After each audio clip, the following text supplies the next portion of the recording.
Buongiorno, buongiorno, benvenuti alla terza puntata di Magazine, il magazzino di idee che fa riferimento alla maratona di lettura Il Veneto Legge.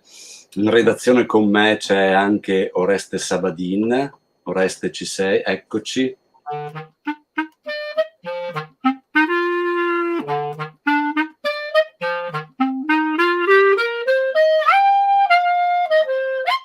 Buongiorno a tutti quanti e buongiorno Livio. Ciao Oreste, volevo ricordare che Oreste è anche l'autore delle musiche, della sigla e degli stacchi del nostro magazzino, il nostro magazzino di idee. La maratona di lettura, lo ricordiamo sempre in apertura, è una manifestazione della Regione del Veneto, in collaborazione con l'Ufficio Scolastico Regionale e l'Associazione Italiana Biblioteche Sezione Veneto e con il supporto delle librerie e degli editori della regione. La maratona si svolgerà il 30 di settembre, giorno in cui in tutto il Veneto si legge, ma si legge anche non solamente il 30 di settembre, ma in Veneto si legge tutto l'anno. Anche stamattina faremo la nostra cavalcata tra gli eventi programmati da biblioteche, librerie, sistemi bibliotecari, operatori, cercando di intercettare tutto quello che succede nell'ambito della promozione del libro e della lettura nel territorio regionale. Siamo arrivati alla terza puntata, sappiamo che ci state seguendo, i Temerari come sempre in diretta, e vi ringraziamo di essere qui con noi, ma salutiamo anche chi ci vedrà nei giorni prossimi, gli affezionati, devo dire, perché le visualizzazioni ci dicono che online nei giorni successivi alla trasmissione una serie di affezionati spettatori guardano la nostra trasmissione, quindi grazie di questo. Oreste, come cominciamo? Da dove cominciamo? Cominciamo anche dal fatto di comunicare questa cosa che, come sapete, nel nostro sito, il venetolegge.it, è possibile inserire tutti gli eventi che riguardano i libri, la lettura e il mondo circostante. Basta andare nel sito e nel menu in alto ci sono vari pulsanti, tra cui maratona e riscaldamento. Parliamo di riscaldamento perché arrivare alla maratona bisogna essere allenati, dove si apre eccola qua, si apre poi un modulo da compilare per inserire gli eventi, ma potete anche comunicare attraverso l'email ilvenetolegge@gmail.com eventi un po' più articolati, che così cercheremo di dare notizia durante queste trasmissioni. Io direi che possiamo partire magari collegandoci e sentendo i nostri ospiti. Allora, sì, ricorderei un'ultima cosa: se volete mandarci anche dei messaggi chi ci sta vedendo in questo momto, noi li vediamo e cerchiamo di rispondervi. certo. E quindi Anche aggiungere una cosa: anche quest'anno l'evento ha ottenuto il patrocinio del Ministero della Cultura. Oltre a tutte le cose che ha detto Livio prima, aggiungiamo anche questa piccola osservazione. hai fatto bene a ricordarcelo, e allora io direi di cominciare la nostra carrellata e Oreste Sabadin intervisterà Roberta Favia, che è una critica, un'operatrice culturale che si occupa di promozione della lettura dei ragazzi, soprattutto nell'ambito della letteratura per ragazzi, con il suo blog Teste Fiorite. E quindi, Oreste, a te la parola.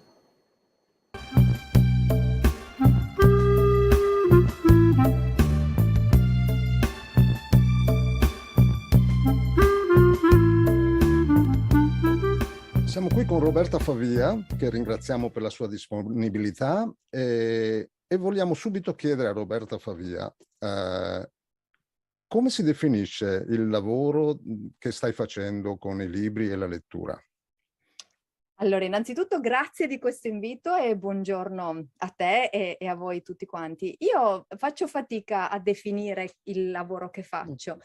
Diciamo che farei la critica teorica, cioè studio letteratura, ma di fatto lo faccio attraverso il web e faccio la blogger, per cui forse quello che direi in maniera più concisa è che provo a trasmettere i libri ad un livello, diciamo, più non semplice, però meno approfondito nella parte di recensioni e tutto ciò che riguarda la comunicazione virtuale, e invece poi in maniera decisamente più approfondita nei corsi di formazione, negli studi, gli scritti e via dicendo. Comunque è un servizio a favore della letteratura, direi. Un servizio molto articolato, no? In varie direzioni. Articolato, però molto concentrato sullo studio della letteratura. Mi piace che ci sia un lavoro sugli strumenti per poter comprendere la qualità, per esempio, dei testi. Certo. Quindi non mi piace restare chiusa nel dare il mio giudizio su un libro, non lo do quasi mai, provo ad analizzarlo perché poi piano piano si acquisiscano degli strumenti per cui poi ognuno si analizzi i propri, insomma, e faccia le proprie scelte bibliografiche.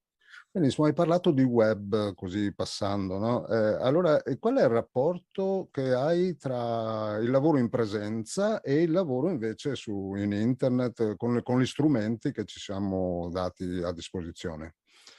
Ma io dico sempre che vivo di web, cioè Teste Fiorite non esisterebbe senza il web, nel senso che il mio mestiere proprio di critica letteraria che ho svolto all'università, di fatto non sarebbe mai arrivata alle persone a cui voglio arrivare e a cui arrivo, cioè agli insegnanti, ai genitori, ai bibliotecari, insomma non agli specialisti. Le due cose stanno sempre insieme per me, perché in presenza c'è il calore della presenza e c'è anche la possibilità di dire e fare delle cose con delle persone fisiche, ma la possibilità unica e per me impagabile del web è quella di poter arrivare dove se no non arriveresti, anche solo geograficamente. Riesco a far corsi che prendano dal Trentino alla Svizzera, qualche volta ho avuto persone dall'Olanda fino alla Sicilia, la Corsica, la Sardegna.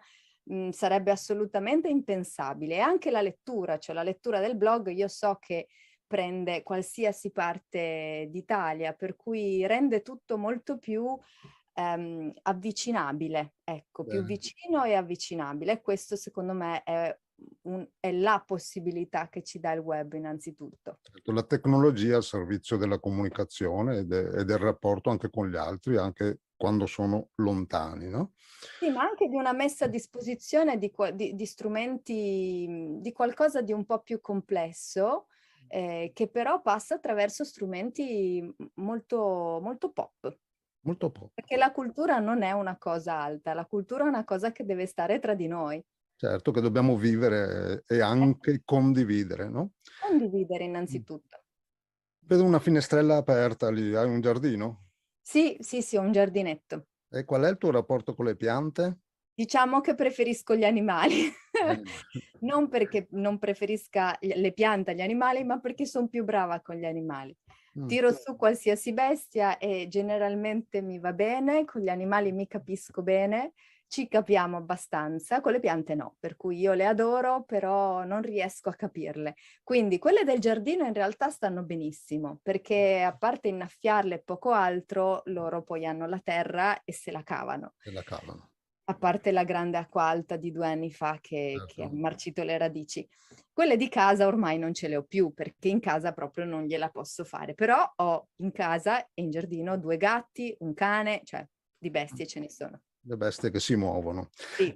Beh, anche le piante hanno bisogno di essere lette in un certo modo, con molta attenzione e con molta pazienza. Ti piace l'acqua? Eh sì, mi piace molto l'acqua. Sono un pesci, ascendente pesci, per cui di più di così io sto bene dove c'è l'acqua. Bene, allora a Venezia sei anche in un posto dove di acqua non ne manca, no? Una pugliese non poteva arrivare in un posto dove non c'era l'acqua, eh? Certo, beh, condividiamo lo stesso mare, no? Eh sì. Quindi in qualche modo siamo collegati. Senti, Teste Fiorite, chi sono? Cosa fanno? Allora, Teste Fiorite sono io, mi piacerebbe dire che siamo, ma siamo...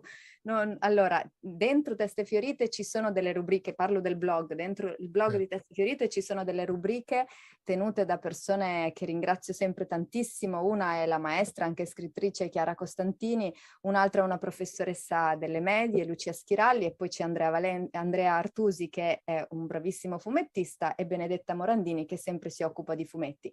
Detto questo, però, Teste Fiorite la scrivo io da sempre e tutto il lavoro che c'è dentro, fuori, sopra, sotto è mio. Era nata come un'idea invece di creare un'associazione, quindi di ampliarlo, e per diversi anni è stata un'associazione. Ha preso però una strada, probabilmente perché è molto legata alla formazione, che è molto legata alla mia professionalità. E quindi alla fine l'associazione si è andata spegnendo, perché di fatto c'era un lavoro abbastanza centralizzato nel bene e nel male, e quindi è rimasto questo. Resta un punto di riferimento, è un punto di riferimento abbastanza riconosciuto, ecco, rispetto alla promozione della lettura, non della lettura, della promozione della letteratura di un certo livello. Il Certo. migliore, che è l'unico che dovremmo dare ai bambini e ai ragazzi. Certo, se qualcuno vuole raggiungerti, c'è un Ovunque. blog. Allora, c'è testefiorite.it, che è il sito da cui tutto nasce, e lì c'è anche il pulsante di WhatsApp per potermi scrivere in ogni momento. Infatti lo fa un sacco di gente, compresi i ragazzini che chiedono aiuto per i compiti. Poi c'è naturalmente la pagina Instagram, la pagina Facebook, la pagina di TikTok, il canale di YouTube, che va molto bene fortunatamente, e poi c'è il portale di formazione on demand, per cui la formazione che non faccio in presenza o non faccio a richiesta per singole istituzioni, scuole o cose del genere, la trovate tutta sul portale che è Teste Fiorite Lab. Su cosa state lavorando adesso? Su cosa stai lavorando adesso? Adesso sto finendo la scuola estiva di Teste Fiorite, che è stata bellissima. L'abbiamo concentrata sui 3 verbi: leggere, scrivere, illustrare. Abbiamo avuto Alfonso Cuccurullo per leggere, Davide Morossinotto per scrivere e Claudia Palmarucci per illustrare. Chiudiamo con un incontro martedì che terremo insieme io e Claudia, e sarà dedicato a testo immagine. Per il resto, in questo momento mi sto dedicando alla scrittura quotidiana, ma si vede perché su Teste Fiorite tutti i giorni esce una recensione o un video, e alla progettazione dell'anno nuovo che sta arrivando, perché ci saranno delle piccole novità, dei piccoli aggiornamenti, cambiamenti, come giusto che sia e doveroso. È giusto così. Allora, siamo in chiusura e Maratona di lettura, il Veneto Legge 2022, ha 2 temi fondamentali, che sono la letteratura di collina e la letteratura di montagna. Ti vengono in mente, hai sotto mano qualche libro che possono collegarsi a questi temi? Sì, 2 libri molto diversi legati alla montagna, che però secondo me diciamo, metaforizzano lo spazio montanaro in modi diversi che mi interessavano. Uno è Senza una buona ragione, di Benedetta Boffiglioli, edito da Pelle d'Oca. È una storia molto particolare, se vi interessa rimando alla recensione, ma rispetto alla montagna il libro è diviso in 2, c'è proprio una pagina nera che divide.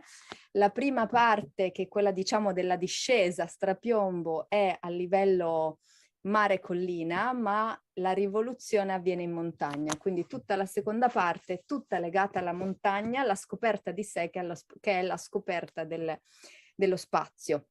Quindi questo sicuramente. L'altro invece è Murdo di Alex Cossot, con le illustrazioni di Eva Offredo, edito da Ippocampo, che si apre proprio con un inno alla montagna, o meglio, uno dei desideri di Murdo è proprio legato alla montagna. Murdo è uno Yeti, infatti il desiderio numero 1 è questo: dicono tutti che gli Yeti non esistono, eppure eccomi qui. Mi chiamo Murdo, sono uno Yeti. Insistono che gli Yeti esistono solo nelle storie, nelle leggende, tra le pagine dei libri. E allora ecco la prima cosa impossibile che ho sempre sognato di fare: esistere fuori da un libro, vivere su montagne che non siano di carta. Benissimo, E allora si chiude con la nevicata, per cui Murdo è tutto montagna, perché lui vive in montagna. pensando a questo sguardo così dalla laguna alla montagna, possiamo salutarci qui. Ringraziamo Roberta Favia per la sua Grazie a te. disponibilità e per essersi prestata a anche questi giochi di queste domande. Buona lettura, buona estate e buoni progetti per l'anno prossimo, Teste Fiorite e tutta la vostra programmazione. Grazie mille. A presto. A presto.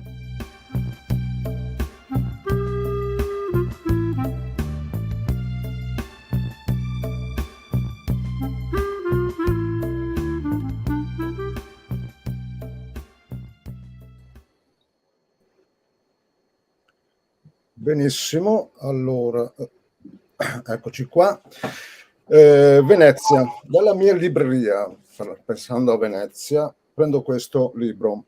Venezia diverrà parte della mia vita, mentre io non sarò mai parte della sua. Vagherò come un granello di polvere attraverso la sua storia. Chi scrive questa frase è Ches Nottebohm. Non so se voi lo conoscete, se conoscete questo libro, magari ce lo potete scrivere nei messaggi e rilanciare con qualche altra lettura. Uno scrittore di libri di viaggio, di romanzi, di poesie, uno scrittore a cui piace stare, abitare i luoghi, e in questo caso ha abitato Venezia. Uno sguardo molto interessante, ma sempre dalla laguna, come si diceva prima, questo sguardo verso la montagna, andiamo in provincia di Belluno ed esattamente in Borgo Valbelluna, dove da più di 30 anni c'è una manifestazione che si chiama Trichiana Paese del Libro. Sentiamo cosa ci racconta a proposito di Trichiana Paese del Libro Monica Frapporti.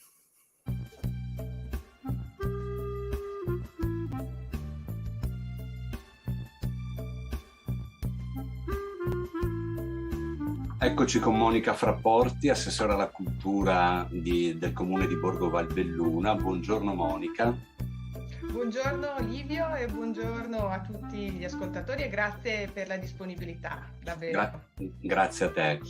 Allora, all'interno del comune di Borgo Valbelluna, ormai non ricordo a quale edizione è arrivata, Trichiana Paese del Libro, questa manifestazione. A che edizione siete arrivati? Alla 32esima edizione. 32esimo, quindi una manifestazione longeva nel tempo, che questa settimana in qualche modo prevede il rush finale. Sì, infatti hai ragione Livio, questa è un po' la settimana clou del premio letterario che è iniziata con vari eventi in precedenza, ma questa è la settimana, diciamo così, più importante perché poi si concluderà con sabato 30 luglio, ci sarà la cerimonia di premiazione dei racconti finalisti e poi un reading, una lettura di poesie di e con Franco Arminio, che quest'anno è il nostro presidente di giuria.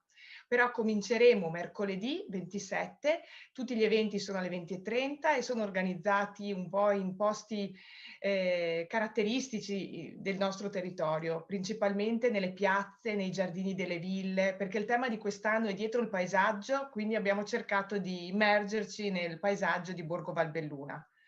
Cominciamo mercoledì 27 nel giardino del Palazzo Francescona Mel e ci sarà una conversazione, abbiamo due ospiti in questo caso.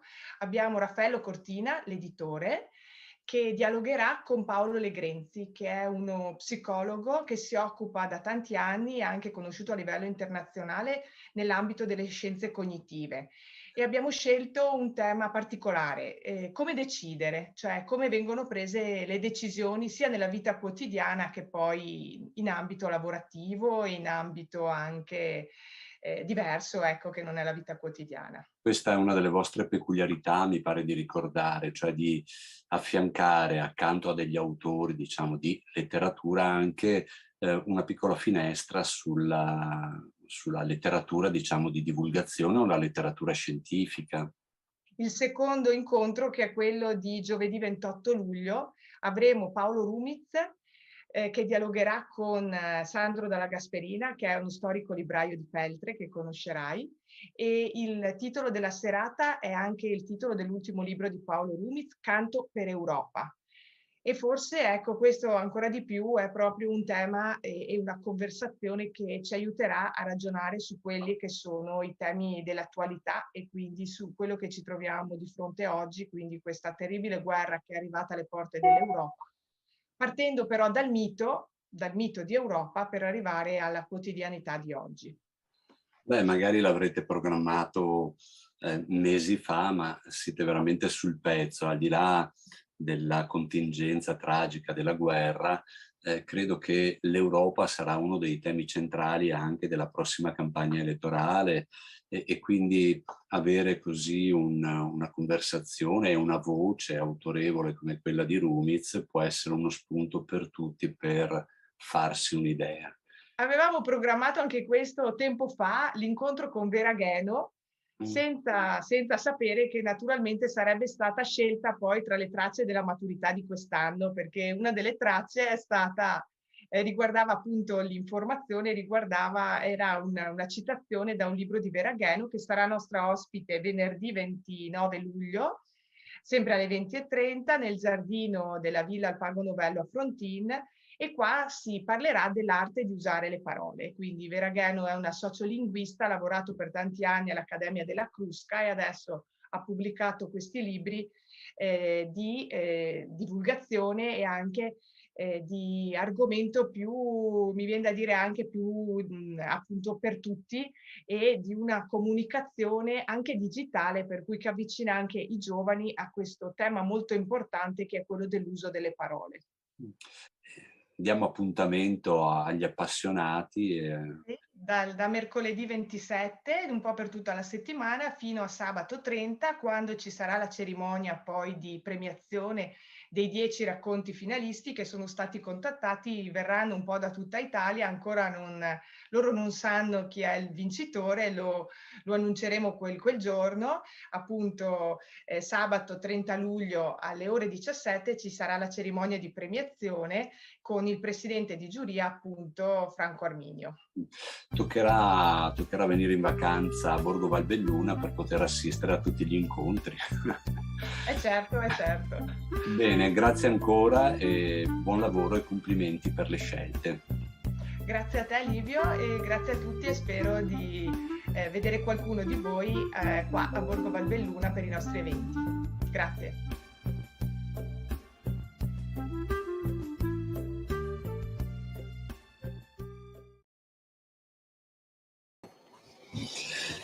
Eccoci di ritorno da Trichiana, idealmente. Volevi dire, Oreste? No, continuando il gioco di prima, così guardando la mia libreria, ascoltando cosa diceva l'assessore e parlando di Europa, mi è venuto in mente che poco tempo fa, ho letto questo libro, Topografia della memoria, di Martin Pollack. È un libro Keller, sai che Keller ha questa visione sullo sguardo di un'Europa che forse poco frequentata da noi, no? Che è l'Europa dell'Est, no? E questo è un libro che è un po' un saggio, un po' un libro d'autore, un po' un libro di viaggio, e parla proprio di quell'Europa di cui si sta tanto parlando adesso, perché non è da adesso che ci sono tanti movimenti e tante invasioni di campo, cambi di paese per questioni economiche o per altro. Quindi credo che valga la pena, ecco, di vedere la storia anche un po' di qualche anno fa per capire cosa sta succedendo adesso. Abbiamo sentito Roberto Keller la settimana scorsa perché organizzava quella manifestazione sul Pasubio, quindi chi volesse riascoltare Roberto Keller.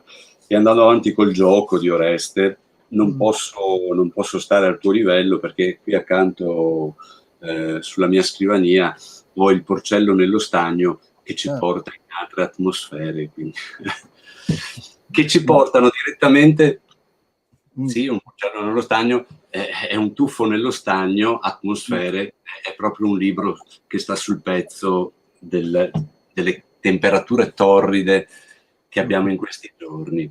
E allora, dopo aver sentito Roberta Favia e quindi la voce di un'operatrice culturale e Monica Frapporti, adesso facciamo il nostro primo il primo tuffo in quello che succede in giro, e quindi vediamo un po' di locandine. Noi all'interno della redazione chiamiamo questa rubrica la locandiera, e quindi Oreste, da che cosa cominciamo?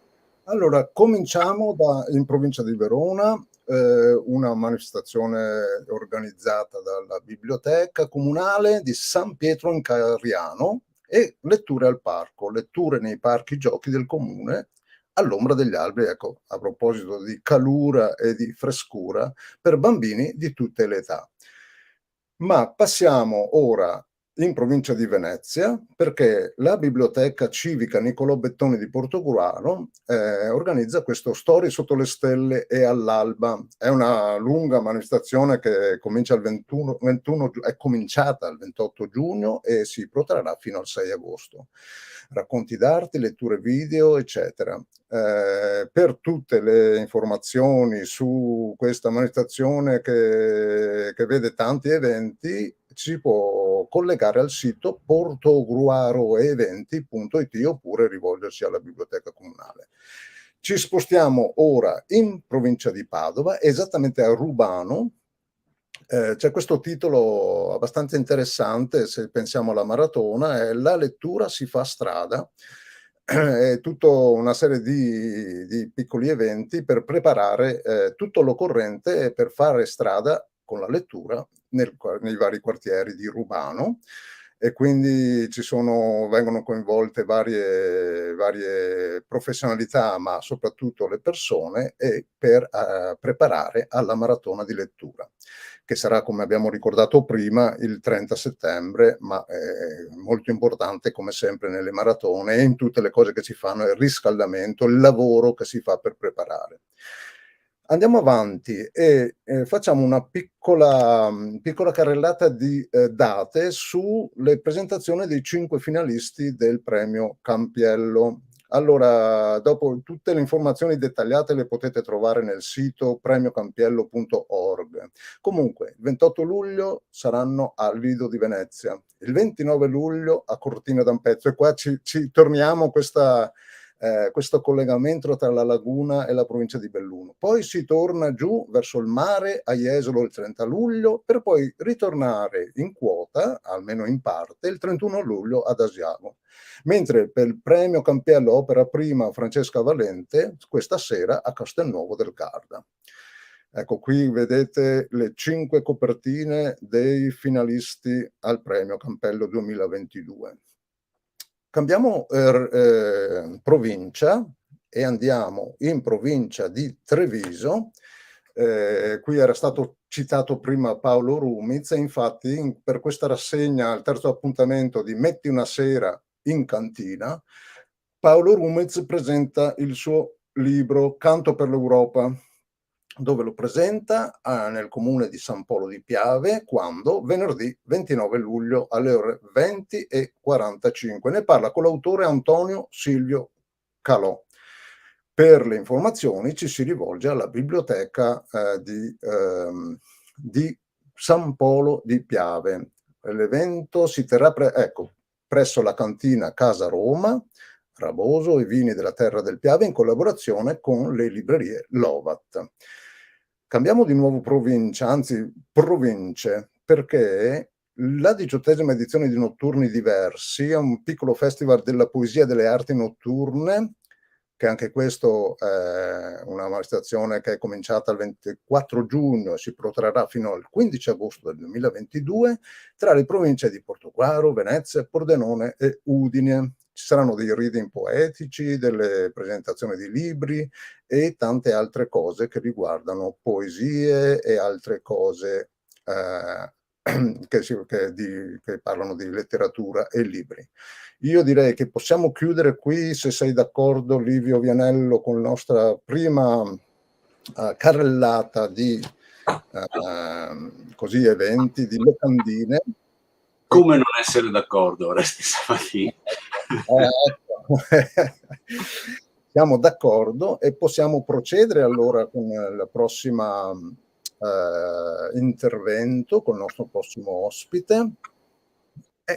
Torniamo di nuovo ancora in provincia di Belluno e a maratona di lettura. Anche qui c'è una piccola maratona, tra l'altro anche qui questo libro che è Marco Mattio, una maratona su Marco Mattio di Sebastiano Vassalli. Non a caso dalla montagna torniamo verso la laguna.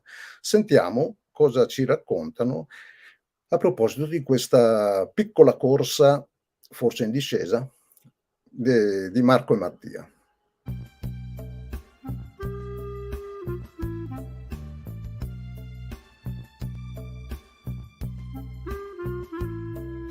Eccoci, siamo in compagnia di Angelo Santin, che promuove con il patrocinio e il finanziamento del Comune di Val di Zoldo una manifestazione che ha come titolo 30 anni di Marco e Mattio di Sebastiano Vassalli. Intanto buongiorno. Buongiorno, grazie per essere qui con noi. Allora, Marco e Mattio è il romanzo che canta Zoldo, la Val Zoldana. Che rapporto hai tu e i tuoi concittadini con questo romanzo? Beh, credo che la pubblicazione di questo romanzo di Vassalli abbia cambiato in me sicuramente, ma in molti dei miei concittadini, il modo di percepire la propria valle e la propria storia. Detta così sembra una battuta anche un po' pomposa, però in realtà non che adesso ci sentiamo al centro del mondo, per carità, però magari ci ha aiutato a capire che non siamo proprio la periferia dimenticata, perché Vassalli ha raccontato, ha dimostrato che storie non... Le piccole storie, quelle che lui definiva le piccole storie, che però messe insieme fanno la storia, possono venire, in realtà avvengono anche nei posti più impensati, nei posti più teoricamente lontani da dove ci si immagina abitualmente che avvengano le cose importanti. Allora, per questi 30 anni a noi poi ha incuriosito molto la maratona di lettura del 6 e il 7 agosto, però se ci vuoi dire anche le altre iniziative che state organizzando. Noi sì, per celebrare questi 30 anni abbiamo pensato ad un ciclo di proposte, tutte che si attueranno tutte nel mese di agosto.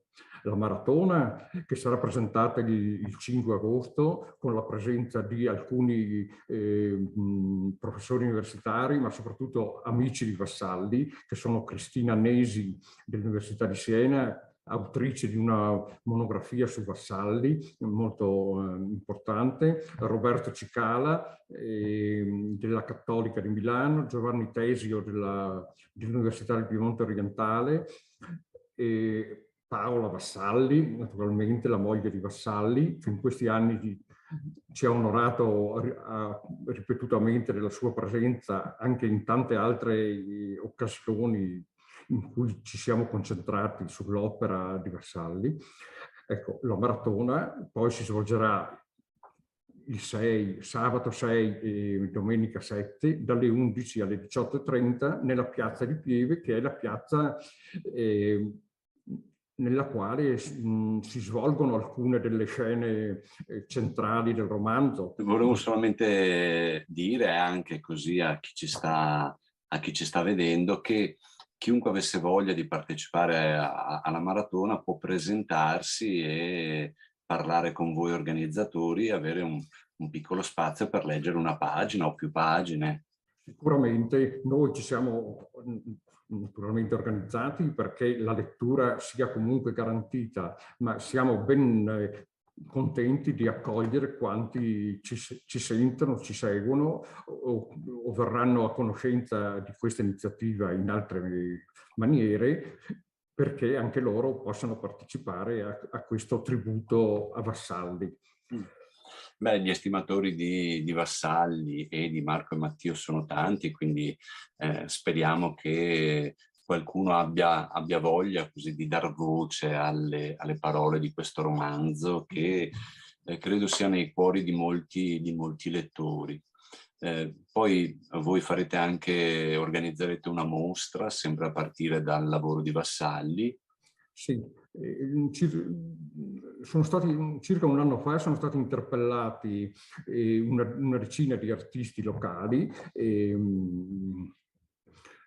proponendo loro di realizzare un'opera a propria scelta, ma che avesse comunque a che fare con la storia narrata da Vassalli.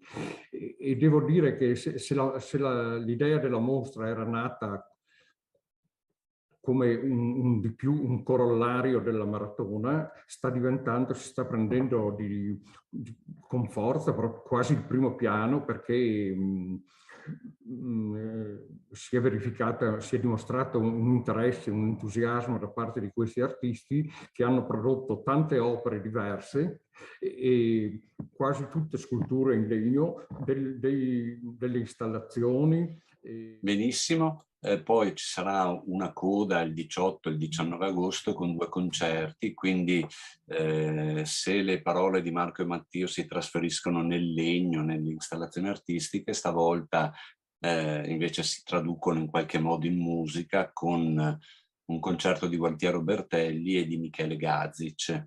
E allora io ringrazio Angelo Santin e Grazie a voi. diamo appuntamento ai lettori che avessero voglia, oppure voglia di leggere naturalmente, oppure anche agli appassionati del romanzo che avessero voglia di una gita in montagna, solo anche per ascoltare, per la maratona di lettura del 6 e 7 agosto. Grazie, buon lavoro e buona lettura.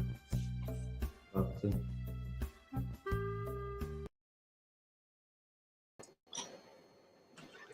Rieccoci, nei libri si entra in tante maniere, una di queste è leggerli ad alta voce, dare voce alle parole. In questo caso c'è la possibilità, andando a Zoldo nel primo fine settimana di agosto, di condividere anche insieme a tanti altri la lettura di un romanzo, cioè un'esperienza immersiva, cioè leggere tutto un romanzo.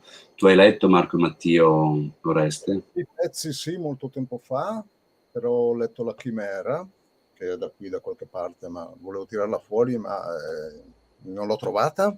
Però volevo fare un'associazione di un altro tipo, se mi permette, professor Vianello. Come sempre, Oreste. Versi come vessilli sulla pagina. Ma quali devono essere i colori? Quali terre indicare? Semplicemente sventolano, sono linee e contorni, sono il panno e la forma. È una poesia naturalmente di Valerio Magrelli, questo libro Le Cavie, che raccoglie 5 suoi libri. Allora niente, Vassalli, ho aperto il libro scorso velocemente, Versi come vessilli, mi piacciono questi giochi di associazioni così libere. Volevo invece segnalare che il gruppo di lettura di Ponte nelle Alpi si è incontrato a Zoldo nel loro incontro di luglio per parlare di Marco e Mattio proprio nei luoghi del romanzo, e quindi guidati da Angelo Santin, che all'interno del territorio è un appassionato del proprio territorio, e di Marco e Mattio, accompagnati in giro per le varie frazioni per mostrarci alcuni luoghi, ed è stata l'occasione per parlare del romanzo proprio dove era ambientato. Tra l'altro nella canonica abbiamo potuto vedere anche il documento, l'atto di nascita di Mattio, stavo sbagliando, di Mattio, che è stato un momento anche molto bello, insomma, per vedere. Allora, si diceva, di libri si parla in tante maniere, e adesso ci spostiamo a Bassano del Grappa, dove abbiamo intercettato un un'esperienza che ci sembrava interessante, una delle tante modalità diverse di parlare e entrare e condividere i libri e la lettura. L'esperienza è il Walkabout e Oreste Sabadin ha intervistato il responsabile.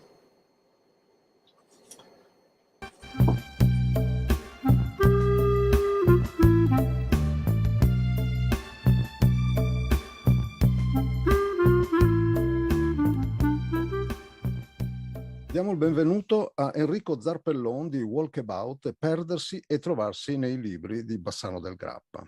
Buongiorno. Buongiorno Enrico. Allora, Walkabout, perché questo nome e perché perdersi e trovarsi nei libri?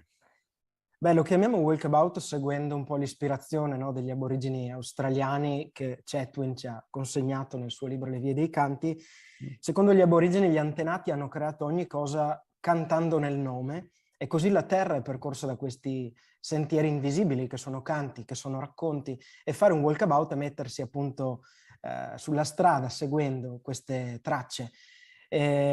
Così noi, quando facciamo walkabout, cerchiamo sentieri invisibili e storie, racconti e canti fra grandi pagine della letteratura di ogni tempo, di ogni genere, di ogni provenienza, e questi canti, questi racconti tentiamo di farli accadere di nuovo in tutta la loro potenza e meraviglia. Lo facciamo perché ci piacciono, ma perché crediamo anche che siano storie e pagine e parole preziose, perché fanno da mappa e da antenna. Ecco allora il perdersi e il ritrovarsi.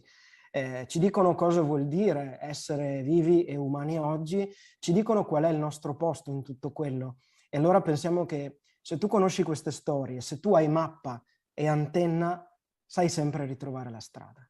Benissimo. Hai parlato di posto, quindi di luogo. Dove si svolgono questi eventi?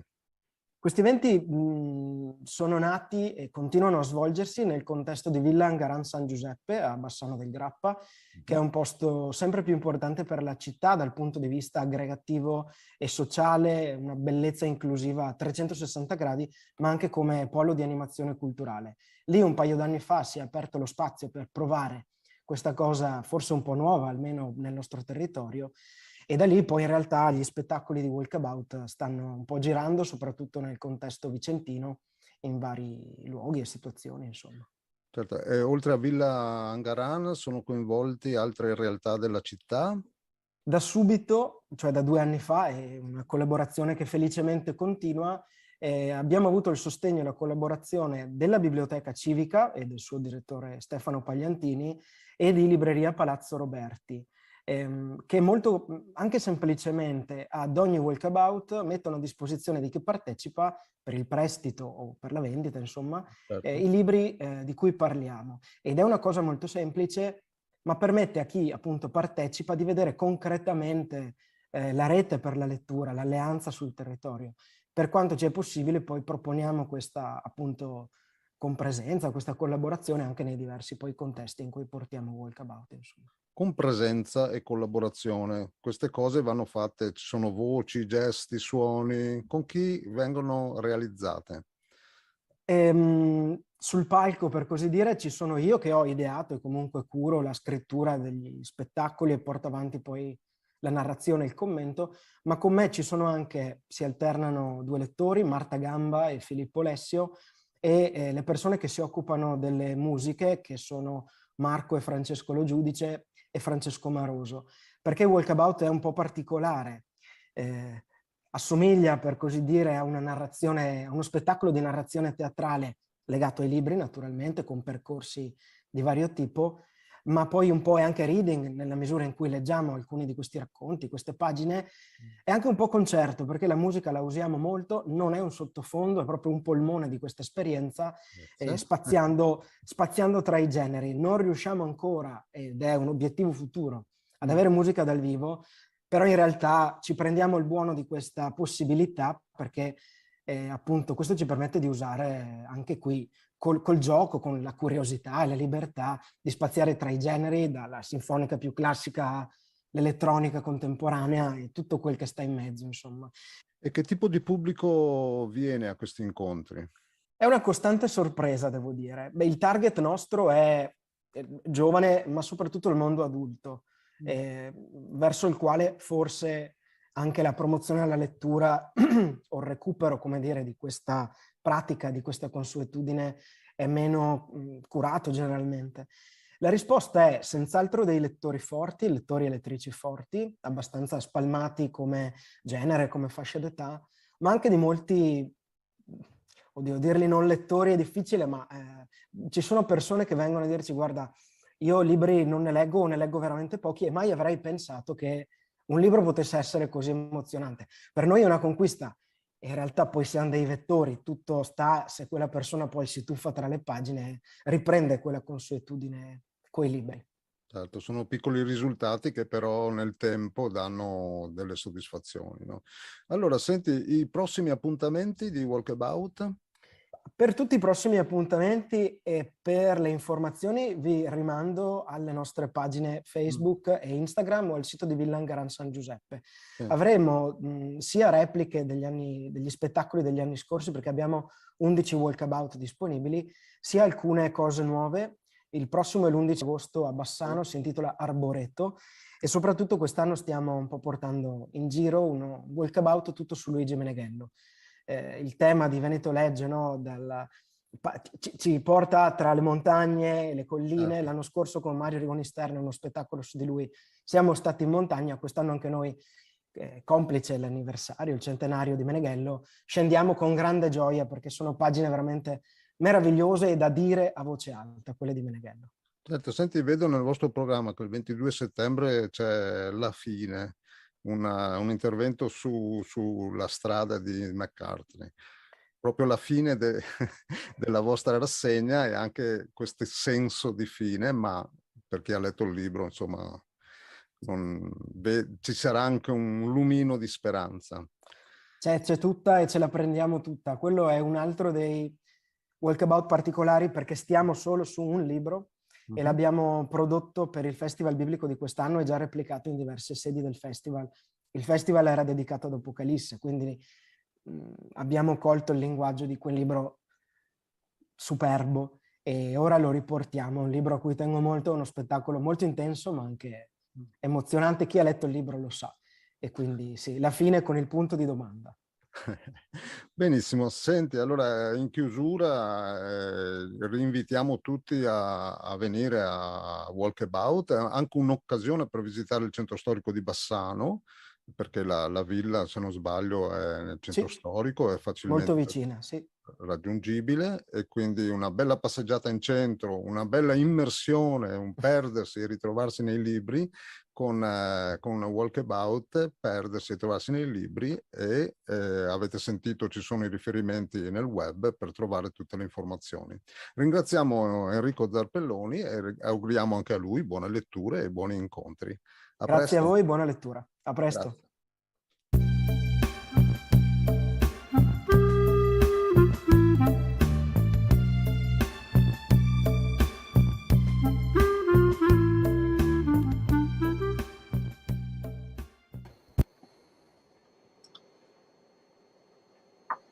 Si passa da una parte all'altra del Veneto, si può leggere ad alta voce Marco e Mattio se uno fa una gita a Zoldo, oppure può andare a ascoltare un walkabout e quindi sperimentare una modalità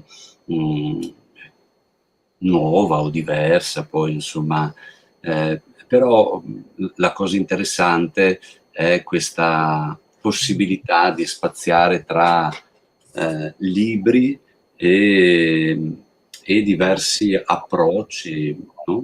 Si può entrare dentro immersivamente solo nella propria camera e leggersi un libro, oppure la lettura può esplodere e uscire dalla propria camera, uscire dalle biblioteche, dalle librerie, incontrare degli spazi cittadini, incontrare poi naturalmente le persone. Che mi piaceva questa immagine munite di mappa e di antenna, mi sembrano due strumenti, uno antichissimo, no? E uno più contemporaneo. La mappa e l'antenna mi sembrano due strumenti per orientarsi non solamente tra i libri, ma più in generale tra le cose. È un bel gioco di associazioni, come si diceva. Decisamente. Guarda cosa c'è qui. Casualmente l'ho cominciato a leggere proprio pochi giorni fa, senza sapere che questo walkabout faceva riferimento al libro. Quindi è stato così, ecco, un incrocio di intenti. Ma per me è stata invece una lettura di ragazzo, l'ho letto da ragazzo, e La Via dei Canti devo dire che è uno di quei libri che mi sono sempre riproposto di rileggere, ma poi distratto da tante altre letture, non sono tornato. Magari potrebbe essere occasione. A proposito invece di La Strada, è un libro che ho proposto e abbiamo discusso in 2 gruppi di lettura. È un libro molto difficile, molto duro, ma che ha dato vita a delle stimolanti conversazioni, anche perché tocca tanti temi. Non so se qualcuno di voi l'ha letto e vuole scriverci qualcosa, ci farebbe piacere a ricevere delle osservazioni da parte vostra. E mentre qualcuno pensa che cosa scrivere, io farei partire la seconda locandiera, cioè questa... Siamo pronti. Il secondo atto della locandiera. Secondo atto, e il secondo atto della locandiera si apre con la biblioteca di Spinea. La biblioteca di Spinea ci ha mandato al nostro Il Veneto Legge @gmail.com un'articolatissima mail, un messaggio molto articolato con tutte le loro iniziative. Ce ne sono 2 in particolare che si ricollegano tra di loro, perché sono piccole sfide che lanciano ai ragazzi oppure agli adulti. La prima è, come vedete, il gioco dell'estate, che si chiama Più libri, più estate. È un gioco molto semplice, i giovani lettori ricevono una tessera e devono leggere un libro. Per ogni libro che viene letto viene apposto un timbro, e quando la tessera è completa viene corrisposto un buono per un premio a sorpresa. Non sappiamo che premi siano, perché proprio sono sorprese. Per gli adulti invece hanno realizzato la Biblio Summer Card. È un meccanismo simile, ma con delle finalità diverse, perché anche qui gli adulti ricevono un premio, un libro a sorpresa questa volta, ma a differenza degli ragazzi, gli adulti sono anche invitati a votare il libro che è piaciuto di più, e quindi nell'atrio della biblioteca ci sarà una bacheca con tutti i risultati. Invece storica ormai, rassegna che sfocia nella musica, ma in un posto molto interessante, che è questo parco della Villa Simeon a Spinea. C'è questo Aperibiblio, una serie di incontri più musicali e letterari. Ci sono poi laboratori per ragazzi e la Biblio Ape, che va in giro, e che vediamo adesso. Dovremmo vedere se la regia ce la dà. Ecco qui una bella foto della Biblio Ape, che ha partecipato all'incontro di Qui si legge, il 23 aprile, se non sbaglio, al Castello di Roncade. E ecco qui che la Biblio Ape ha fatto tutta la strada da Spinea fino a Roncade e si è messa a disposizione del pubblico con questa postazione. Andiamo avanti e niente, ci avvertono che i gruppi di lettura, a proposito ne abbiamo parlato anche prima di gruppi lettura, che è una realtà in espansione, anche molto importante in tutta la regione. I gruppi lettura per adesso sono in vacanza, ma riprenderanno a settembre. Tutte le informazioni le potete trovare nel sito della Biblioteca di Spinea o nella pagina Facebook, che è sempre aggiornata e sempre con notizie fresche. Allora, dalla provincia di Venezia ci spostiamo invece in quella di Padova. Campo San Piero ci ha mandato questa locandina, che è una serie di incontri per bambini dai 7 ai 10 anni ispirati ai libri illustrati, e ci sono vari appuntamenti con Van Gogh, Sant'Antonio, Giovanna d'Arca, Marie Curie. Sono letture e attività per bambini. Tutte le informazioni anche qui presso la biblioteca di Campo San Piero. Ma un evento, anzi una serie di eventi per fare gli auguri a maestro Mario Lodi, naturalmente, la Biblioteca Bertoliana di Vicenza per il centenario di Mario Lodi. Ci sono anche altre iniziative, ma segnaliamo questa mostra su Mario Lodi con materiali vari, storie autografate, libri di didattica, altri pubblicati negli anni 70, eccetera. È una mostra itinerante dove verrà installata nelle varie sedi succursali della Biblioteca Bertoliani, quindi con varie date e un programma in Vicenza. Anche qui tutte le informazioni si possono trovare nel sito della Biblioteca Bertoliana. Chiudiamo questa rassegna, questo secondo atto della locandiera, con Veneto Loves Books, questa rassegna di editoria veneta organizzata dagli editori veneti questa volta. Il prossimo incontro è il 29 luglio a cura del collettivo Squilibri di Modena, che presenta Nella nebbia e nelle apparenze, un reading musicato sul lavoro e le opere di Gianni Celati e Luigi Ghirri, serata introdotta da Barbara Pregnolato e Vainer Tugnolo. Allora, dove questa cosa? Ad Adria, in provincia di Rovigo, esattamente alle 21:15 nei giardini Zen di Adria, appunto. Io direi che possiamo chiudere qui. Ecco, non a caso un libro che è stato citato, Gianni Celati, Verso la foce, anche questo è un libro di viaggio, ma non solo, un viaggio di percorsi geografici ed umani, molto interessante. Allora, il prossimo appuntamento con il nostro ultimo ospite, andiamo in provincia di Padova, ed esattamente con Lisa Rizzo della Rete Bibliotecaria Padovana, e anche qui ci sarà un challenge, una sfida ai lettori, un po' come quella che è stata lanciata dalla Biblioteca Spinea, ma per i dettagli ascoltiamo Livio Vianello che ha parlato con Lisa Rizzo. Prego, Livio Vianello.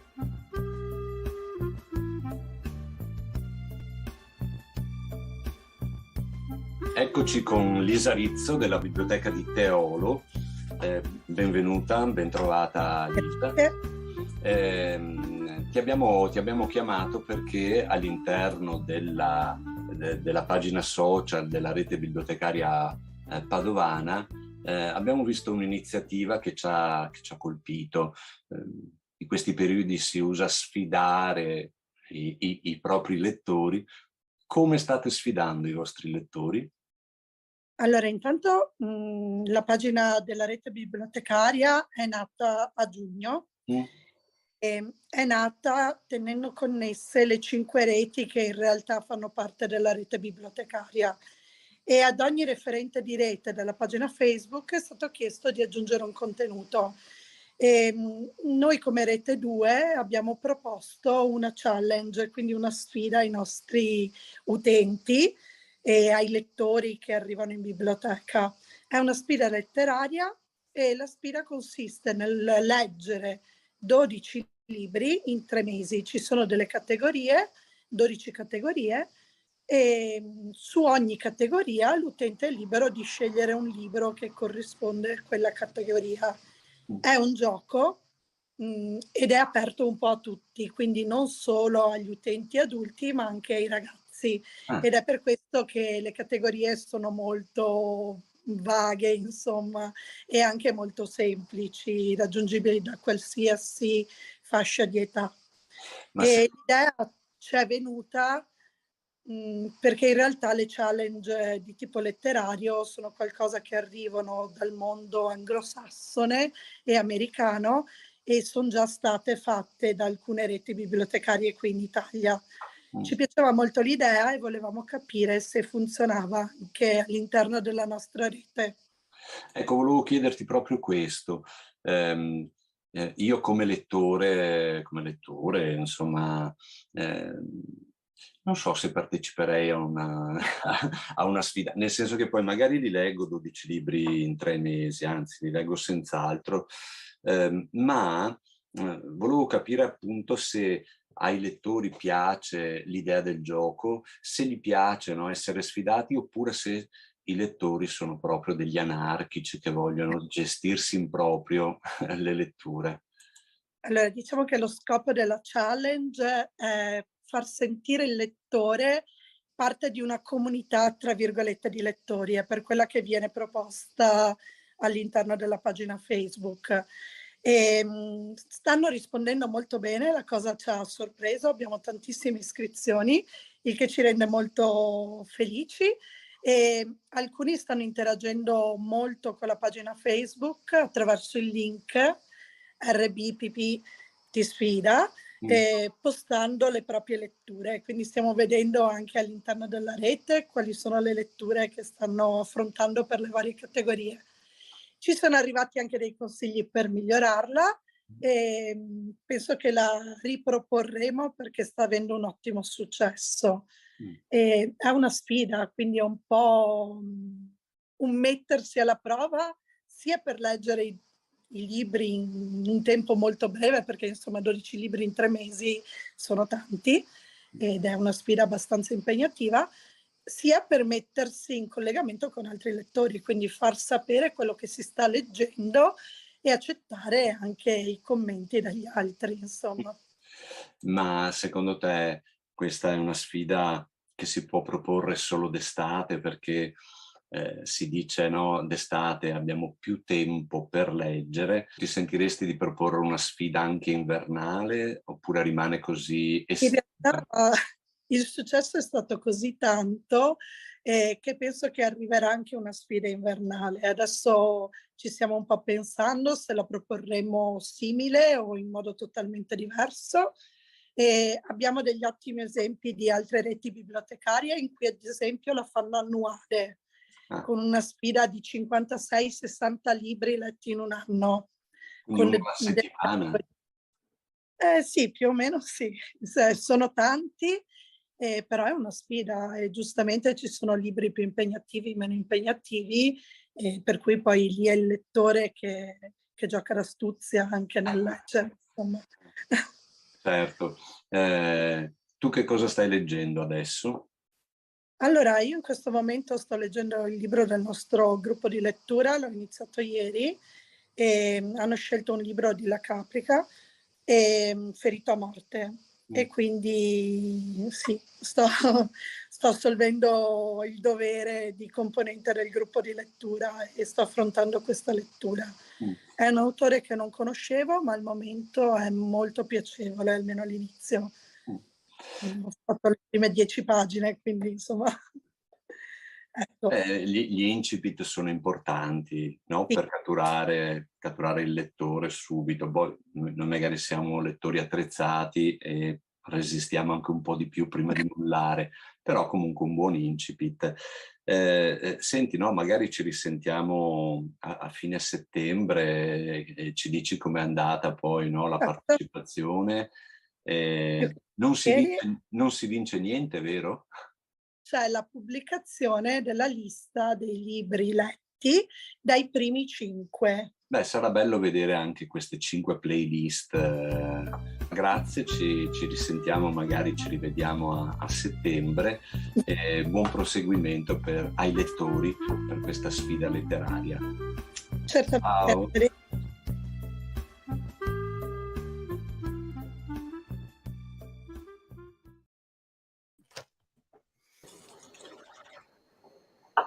Pronto per la sfida, Oreste? Allenando coi 12 libri alla sfida per non so se intendevano proprio sollevamento pesi, ma insomma può sempre servire anche un po' di ginnastica. Beh, i libri possono servire a tante cose, anche a fare, no, un bicipite un po' più attrezzato. Io mi alleno solamente con l'indice, per allenare l'indice nel giro. Piccole articolazioni per arrivare le microarticolazioni, sì. Certo. Comunque un allenamento serve sempre per la lettura, no? Non è che si comincia subito, libri da 200.000 pagine.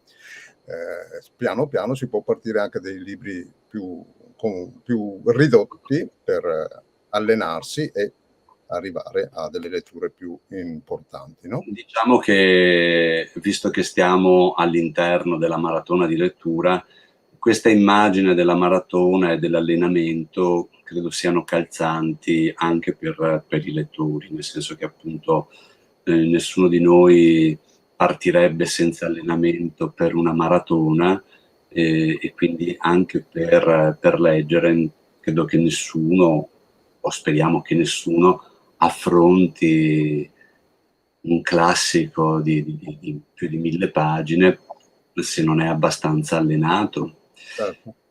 E quindi siamo arrivati anche alla fine di questa nostra terza puntata di Magazine, il magazzino di idee della maratona di lettura Il Veneto Legge.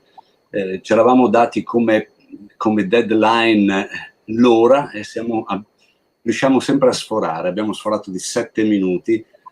Forse alla quarta puntata riusciremo a stare dentro all'ora. Grazie a chi ci ha seguito adesso in diretta, ringraziamo anche chi ci vedrà, ringraziamo chi ci ha mandato dei messaggi attraverso la nostra pagina Facebook. Oreste, chiudi tu, magari suonando. Arrivederci e Magazine.